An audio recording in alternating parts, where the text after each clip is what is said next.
Bismillahirrahmanirrahim. Assalamualaikum warahmatullahi wabarakatuh.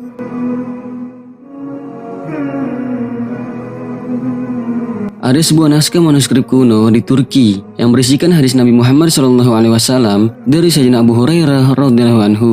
Kabarnya, hadis-hadis dalam manuskrip kuno tersebut tidak pernah diceritakan kepada siapapun dan selalu disimpan oleh Sayyidina Abu Hurairah radhiyallahu anhu. Sebab hadis-hadis Rasulullah SAW tersebut berkaitan dengan isyarat perang akhir zaman beserta penyebutan nama-nama tokoh dan negara-negaranya seperti Amerika, Jerman, dan Rusia. Lantas, jika Sayyidina Abu Hurairah tidak pernah menceritakan hadis tersebut, bagaimana manuskrip kuno itu bisa diketahui? Apa isi terjemahan manuskrip kuno itu? Simak video ini sampai akhir hanya di channel Lensa Aswaja.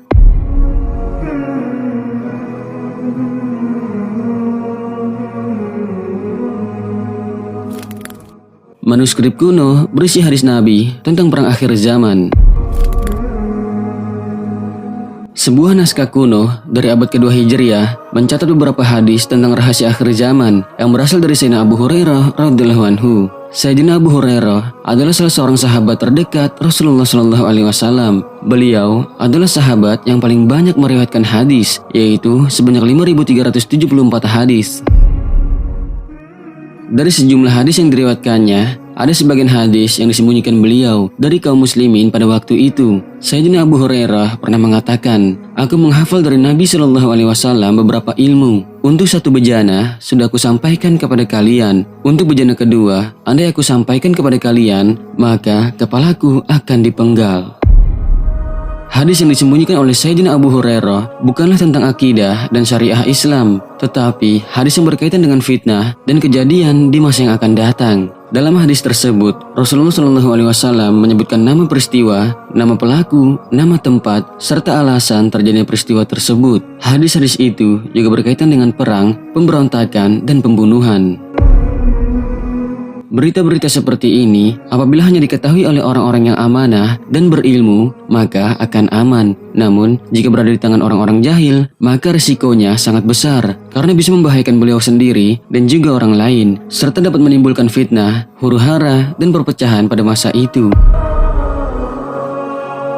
Ibnu Hajar berpendapat, kemungkinan ilmu-ilmu yang disembunyikan itu adalah informasi tentang tanda-tanda kiamat. Apabila jika disampaikan, maka akan terjadi kekacauan di akhir zaman dan kemungkinan akan diingkari oleh mereka yang tidak mempercayainya.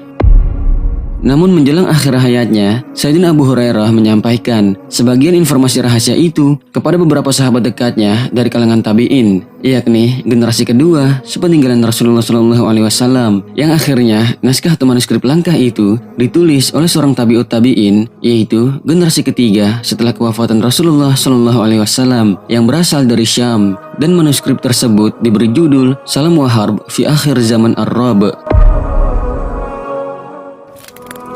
Terjemahan isi manuskrip kuno hadis Nabi.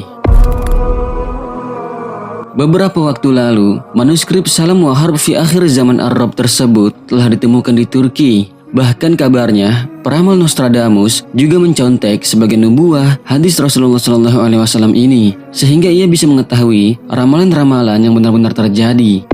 Dalam manuskrip itu telah tertulis beberapa peristiwa besar yang terjadi di dunia. Berikut ini adalah sebagian isi dari manuskrip yang diyakini sebagai hadis Nabi SAW yang ditulis ulang oleh peneliti, lengkap dengan nama-nama tokoh pelaku utamanya dan juga beberapa kejadian penting yang sesuai dengan terjemahan aslinya.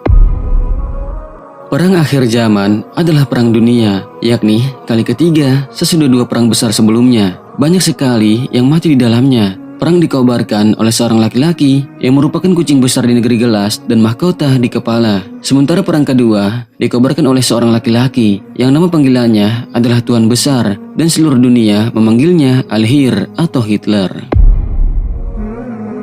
Sayyidina Abu Hurairah menjelang kewafatannya berkata, dalam rangkaian hitungan hijrah sesudah 1300 tahun dan mereka mengikat perjanjian yang di situ Raja Roma melihat bahwa perang semesta dunia pasti terjadi. Allah pun menghendaki terjadinya perang dan waktu tidak berjalan tanpa perjanjian dan perjanjian. Lalu berkuasalah seorang laki-laki dari negeri yang bernama Jerman atau Jerman, bernama Al-Hir atau Hitler. Ia ingin menguasai seluruh dunia, memerangi semua bangsa di negeri-negeri salju dan kebaikan. Ia bergerak dengan murka Allah sesudah beberapa tahun api menyala. Ia ingin membunuh rahasia Ar-Rusi atau Ar-Rus.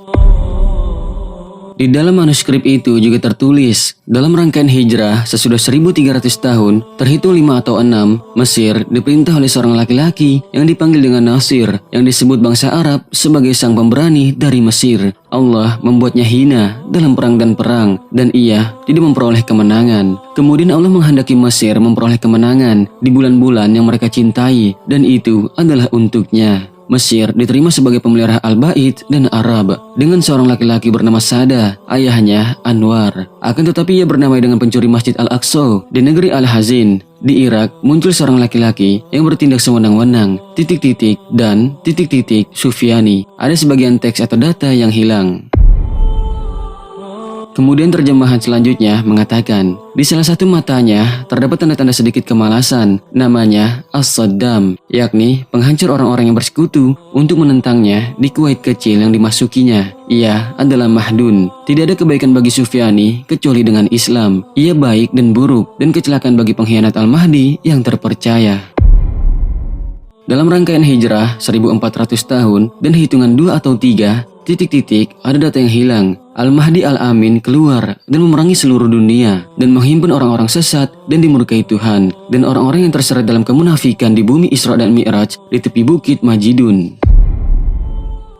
Dalam perang itu, keluar seorang ratu dunia, pelaku makar dan pelacur, namanya Amerika. Ia menggoda dunia waktu itu dalam kesesatan dan kekafiran. Sementara itu, Yahudi dunia saat itu berada di tempat yang paling tinggi. Mereka menguasai seluruh Al-Quds dan Al-Madinah Al-Muqaddasah atau kota yang disucikan.